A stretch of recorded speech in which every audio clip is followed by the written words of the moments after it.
Welcome back to our channel friends. मैं आप सबका अपने चैनल स्टॉक्स फॉर लाइफ पे बहुत स्वागत करता हूं। Welcome to STFL family.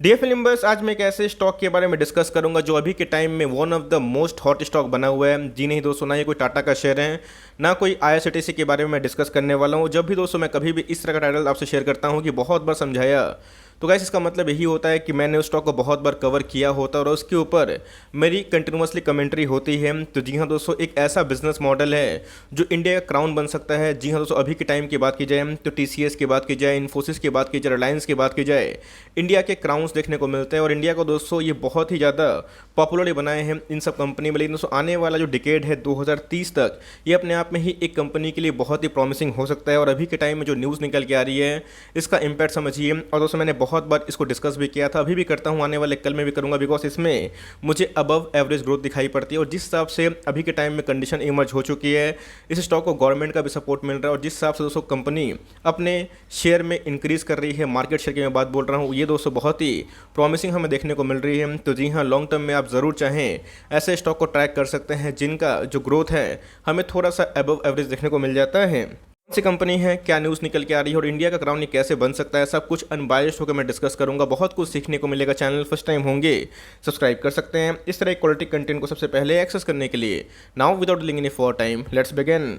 अब भाव से ही समझ सकते हैं कि मैं किसके बारे में बहुत बार डिस्कस करता हूं। और दोस्तों उसके पीछे की वजह शायद आपको समझ में आ गई होगी। जी हाँ दोस्तों, आज की कारोबार की बात की जाए, आप देख सकते हैं कि इस स्टॉक में हमें लगभग 5% का अपसाइड देखने को मिल रहा है। और दोस्तों मैं बोलूँगा एक सुनहरा डिकेड का ये शुरुआत हो रहा है, बिकॉज लॉन्ग टर्म में ऐसी कंपनी को बढ़ने के लिए बहुत ज़्यादा मैं बोलूँगा जो फेवरेबल कंडीशन होता है, तो ये बहुत ही मिल रहा है गवर्नमेंट की तरफ से। और जिस हिसाब से कंपनी ग्रोथ निकाल रही है और जिस हिसाब से दोस्तों क्राउन बन सकती है, ये अपने आप में ही बहुत ही इनके लिए फेवरेबल कंडीशन देखने को मिल रहा है। साल भर की बात की जाए, आप देख सकते हैं गाइस कि इसने 111% के आसपास पैसे बना के दिए, मतलब साल भर में ही पैसे डबल किए थे। इधर पे दोस्तों अगर आप देखें तो इधर पे घुसने का बहुत ही अच्छा मौका था। 3800 के भाव पे इसने 2 बार बॉटम लगाने की कोशिश की थी। बहुत लोग 3500 का वेट कर रहे थे, 3200 का वेट कर रहे थे, बट मैंने आपको हमेशा बताया कि जिस कंपनी के ROE सही है, ROC सही है और जिसमें ग्रोथ निकल के आता है, आपको बार बार दोस्तों घुसने का मौका नहीं मिलता।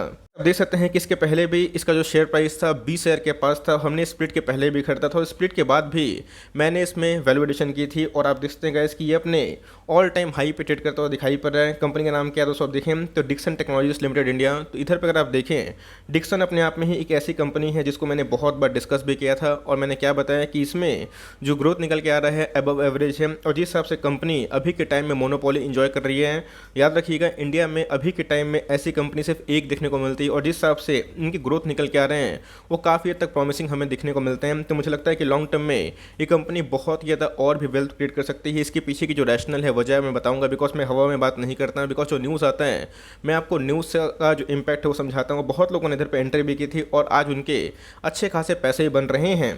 अब देख सकते हैं कि 2 वीक पहले ही मैंने इसको कवर किया था और बताया था कि अभी तो ये बस शुरुआत हुई है, लॉन्ग टर्म में ये आपको बहुत रिवॉर्ड कर सकती है। इवन दोस्तों मैंने 2 वीक पहले नहीं, इवन दोस्तों मैंने 1 वीक पहले भी इसको रेगुलरली कवर किया था।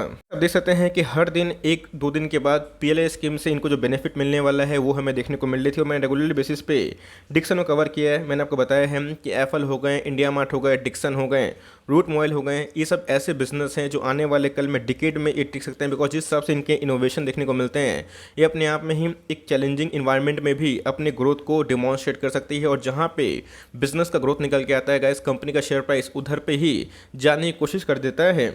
अब जो न्यूज़ है उस न्यूज़ को पढ़ेंगे और उसका इम्पैक्ट समझने की कोशिश करेंगे। मैंने क्या बताया, क्राउन से रिलेटेड कि भारत का जो क्राउन है वो देखने को मिलता है। TCS की बात की जाए, इन्फोसिस की बात की जाए, विप्रो की बात की जाए, रिलायंस की बात की जाए, ये सब बहुत ही बड़ी कंपनी है और इंडिया दोस्तों इससे जाना जाता है। लेकिन डिक्सन की बात की जाए तो कैसे ये एक्सपोर्ट करेंगे क्या फोन टू US। जी हाँ, सो जैकअप प्रोडक्शन कैपेसिटी। तो आप देख सकते हैं कि ये अपने आप में एक ऐसी कंपनी बन चुकी है जो US को एक्सपोर्ट करने वाले हैं। क्या दोस्तों, फोन। इसके पहले भी मैंने आपको बताया था कि 5G जो UW फ़ोन है दोस्तों, इसको डिक्सन मैन्युफैक्चर करेगा। बहुत सारे क्लाइंट्स हैं, चाहे वो जापान की बात की जाए, चाहे वो US की बात की जाए, इनके संग टाई अप कर रहे हैं, इनके संग MOU साइन हो रहे हैं, मेमोरेंडम ऑफ अंडरस्टैंडिंग। और यही दोस्तों डिक्सन को बहुत ही फिलअप कर रहे हैं। इसके पहले मैंने आपको साफ साफ बताया था Q1 के नंबर्स काफ़ी टेपिड थे। इसका रीज़न क्या था, बिकॉज उस समय कोरोना वायरस का सेकेंड वेव था और डिक्सन के जो CFO ने बताया भी था कि इनके जो मार्जिन है 2.5% के आसपास हमें देखने को मिल रहा है। लेकिन इस क्वार्टर की बात की जाए तो Q2 के नंबर सामने आने वाले हैं और ये जो मार्जिन है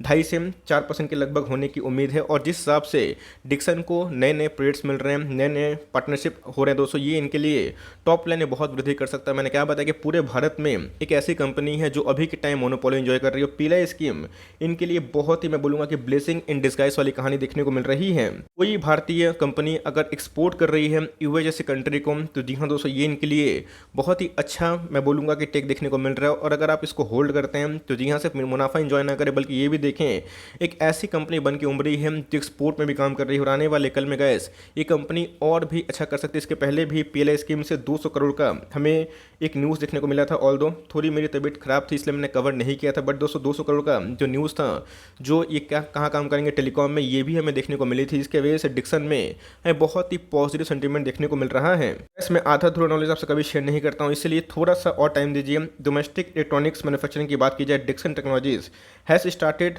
manufacturing 5G millimeter waves smartphone which will be the first set of devices in the segment to be exported from India. तो जी हाँ दोस्तों, ये मैं क्या बोला, ये बहुत ही हिस्टोरिक मोमेंट है इंडिया के लिए, बिकॉज इंडिया वाली कंपनी इसके पहले चाइना पूरे ऑल ओवर वर्ल्ड में डोमिनेट करता है। बात की जाए चाइना के साथ साथ ताइवान भी ऐसे बहुत ज़्यादा डिवाइसेस बनाता है, ऐसे बहुत सारा इलेक्ट्रॉनिक गैजेट्स बनाता है जो पूरे वर्ल्ड में डोमिनेट करता है। लेकिन इंडिया की बात की जाए तो गोल्डन फेज स्टार्ट हो रहा है, जहाँ दोस्तों इंडिया एक एक्सपोर्ट करेगा 5G MM फ़ोन को। और ये कौन कहा है दोस्तों, डिक्सन के टॉप ऑफिशियल ने कहा है। अगर आप देखें तो डिक्सन का जो मैन्युफैक्चरिंग यूनिट है उसका जो एनुअल कैपेसिटी है वो 7 मिलियन के आसपास देखने को मिल रहा है, मतलब 70 लाख के आसपास। और दोस्तों ये तो मैं बोलूँगा कि शुरुआत है, लॉन्ग टर्म में ऐसी कंपनी बहुत ज़्यादा फल फूल सकती है। और मैंने आपको हमेशा बताया है कि जिस कंपनी में आपको बिजनेस मोड दिखाई पड़ता है, अबव एवरेज ग्रोथ दिखाई पड़ता है, तो वो कितना भाग सकता है किसी को कोई पता नहीं होता। इसके पहले भी डिक्सन ने 20 शेयर का मार्क छुआ था, उसके बाद हमें स्प्लिट देखने को मिला था और एक के शेयर बन गए थे 5। उसके बाद एक करेक्शन जो होता है वही देखने को मिला और Q1 में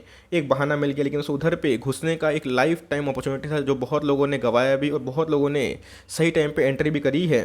बस मैंने न्यूज़ बताया, उसका इम्पैक्ट भी समझाने की कोशिश की। और इसलिए मैं बताता हूँ कि जो स्टॉक जो काफ़ी न्यूज़ में होता है और उसके बाद चलता है, तो हमें देखना है कि उसमें एक ग्रोथ निकल के आ रहा है कि नहीं आ रहा है। बिकॉज आपने देखा कि निफ्टी 18,500 पे है, तो इसमें ऐसे बहुत सारे स्टॉक्स हैं जो फंडामेंटली काफ़ी वीक है, जो अपने ऑल टाइम हाई पे ट्रेड कर रहे हैं। तो हमें देखना है कि इधर पे जो अच्छे स्टॉक्स हैं वो डिजर्व करते हैं या फिर नहीं करते हैं। तो जी हाँ, डिक्सन में जो न्यूज़ निकल के आ रही है, इससे इनके टॉप लाइन में अच्छे खासे बढ़ने की उम्मीद है। इसके पहले भी इनके CFO ने बताया था कि इनके जो रेवेन्यू है 85 से 90% बढ़ सकते हैं, जो अपने आप में दोस्तों एक साल के फॉरवर्ड में काफ़ी प्रॉमिसिंग देखने को मिलता है। तो जी हाँ, आज के कारोबार की बात की जाए तो 23% के आसपास आज के दिन में हमें एक्यूमुलेशन देखने को मिल रही थी, जो बहुत ही हाई नहीं है लेकिन बहुत ही ख़राब भी नहीं है। ऑल टाइम हाई पे थोड़ा सा लोग कम डिलीवरीज लेते हैं।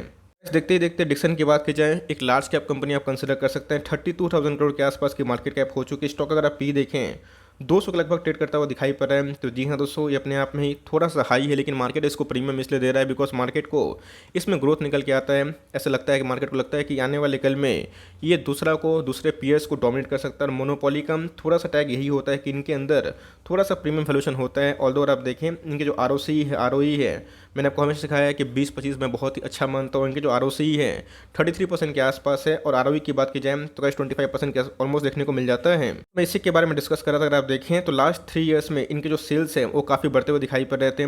10 साल की बात की जाए 26% के आसपास इनके सेल्स ग्रोथ निकल के आ रहे थे। लेकिन अभी की बात की जाए तो पीएलआई स्कीम से इनके सेल्स ग्रोथ काफ़ी बूस्ट हुए। ऑल्दो प्रॉफिट मार्जिन की बात की जाए उसकी कमी की वजह से इनके प्रॉफिटेबिलिटी में थोड़ी सी डेंट देखने को मिल रही, बट मुझे लगता है लॉन्ग टर्म में इनके टॉप लाइन बढ़ने से इनको काफ़ी मुनाफा हो सकता है। और स्टॉक का प्राइस अगर आप देखें तो लास्ट 3 ईयर्स में 130% का सीजर पैसे बना के दिए हैं। ROE की बात की जाए तो आप देख सकते हैं गाइस कि कंसिस्टेंट बेसिस पे ये 20% के आसपास है। इसलिए मैं बताता हूँ कि जो कंपनी में ग्रोथ निकल के आता है, जिस कंपनी का फ्यूचर सही है और जिनके ROE हमें इन लाइन देखने को मिलते हैं, तो उधर पे आपको अपनी SIP कंटिन्यू करनी है। नॉइस को अवॉइड करिए। बहुत लोगों ने इतना नॉइस मचाया था कि 4000 पे किसी को खरीदने नहीं दिया, बट जिन्होंने दिलेरी दिखाई और जिन्होंने सही भाव पे सही स्टॉक को चुना उनका अच्छा खासा मुनाफा हो रहा है। प्रोमोटर होल्डिंग के बारे में डिस्कस कर लेते हैं। 35% का जो स्टेक है प्रोमोटर्स को ओन करते हैं। FIs की बात की जाए तो उनका भी स्टेक 19% के आसपास है। DIs की बात की जाए तो 9.48% के आसपास दिखाई पड़ता है। पब्लिक की बात की जाए तो उनका स्टेक 35% के आसपास हमें दिखाई पड़ता है। तो जी हाँ, इस बात को ज़रूर नोट करिएगा कि पब्लिक की जो होल्डिंग है काफ़ी हाई देखने को मिलती है। बट मैंने क्या बताया कि ऐसा कुछ नहीं गारंटी जहाँ पब्लिक की होल्डिंग बहुत ज़्यादा है वो स्टॉक खराब है। बिकॉज आपने देखा कि ऐसे बहुत सारे स्टॉक्स में पब्लिक की होल्डिंग बढ़ने के बावजूद भी स्टॉक का प्राइस उधर से 3 गुना हो चुका है, 2 गुना हो चुका है। तो इससे ये नहीं है कि आपको आंख बनकर निवेश करने से, ये है कि आपको ज़रूर देखना है कि कौन सा प्रोस है, कौन सा और उसके बाद हमें सही रणनीति लगानी है। वन डे चार्ट की बात की जाए, आप देख सकते हैं कि इसमें जो रैली देखने को मिली है 4200 के बाद कंटिन्यूसली 200 ये 5800 के पास जाता हुआ देखने को मिल रहा है और बहुत ही शॉर्ट टर्म में 30-35% के आसपास पैसे बना के दिए हैं। स्टॉक अगर आप देखिए वॉल्यूम्स में काफ़ी इजाफा देखने को मिल रहा है और अभी की बात की जाए तो RSI कभी थोड़ा सा ओवरबॉट हो चुका है। इस हिसाब से गैस अगर आप इसको होल्ड करते हैं तो होल्ड एंड कंटिन्यू करें, बिकॉज ये लॉन्ग टर्म का एक बहुत ही अच्छा जेम हो सकता है। मार्केट कभी भी गिरे कई भागे, ये किसी को पता नहीं दोस्तों कि मार्केट कब गिरेगा। बहुत लोग मार्केट को 12,000 से गिरने का वेट कर रहे हैं और मार्केट 18,500 पे है। तो अच्छे स्टॉक्स हैं उसको कंटिन्यू करें और अच्छे स्टॉक्स पे बने रहें। तो मेरे हिसाब से कैसे एक डिप आता है 100-200 पॉइंट का, 250 पॉइंट का, उधर पे चाहे तो अपना SIP स्टार्ट कर सकते हैं। और इधर पे अगर आप प्लान करते हैं तो मेरे हिसाब से ऑलमोस्ट 5 to 10 ईयर्स करिएगा। लॉन्ग टर्म में दूसरी कंपनी आपको बहुत पैसे कमा के दे सकती है। तो यही दोस्तों छोटी सी रैशनल थी कि मेरा थिंकिंग क्या है, और जिन्होंने पैसे कमाए भैया कमेंट बॉक्स में ज़रूर ड्रॉप करिएगा, बिकॉज इसको मैंने बहुत बार कवर किया था जब इसमें काफ़ी पैनिक था। और आप देख सकते हैं कि अभी के टाइम में बहुत लोग सोच रहे कब खरीदें। तो मेरे हिसाब से फोन मत आइएगा, और आपके पास है कंटिन्यू करें, और नहीं है तो 10 स्टॉक खरीदने की ताकत है। कम से कम 1-2 से स्टार्ट करें, और कभी भी गिरता है आपको मार्जिन मिलता है, एक सही भाव मिलता है, उधर पे एडिशन करें और लॉन्ग टर्म टिके रहें। तो लॉन्ग टर्म में ऐसी कंपनी आपको बहुत रिवॉर्ड दे सकती है। So for timing that's the end of the video. I hope मेरा एफर्ट आपको अच्छा लगा। वीडियो अच्छी लगी तो लाइक कर दीजिएगा, और चैनल फर्स्ट टाइम होंगे तो याद से सब्सक्राइब करना भूलिएगा। फर्दर कोई डाउट है उसको ड्रॉप कर सकते हैं, और कोई सा रिव्यू चाहिए उसका नाम भी ड्रॉप करना भूलिएगा। I would love to make a video on your demand. Guys मिलते हैं जल्दी ही, तब तक के लिए bye. Thanks for listening friends, God bless you all.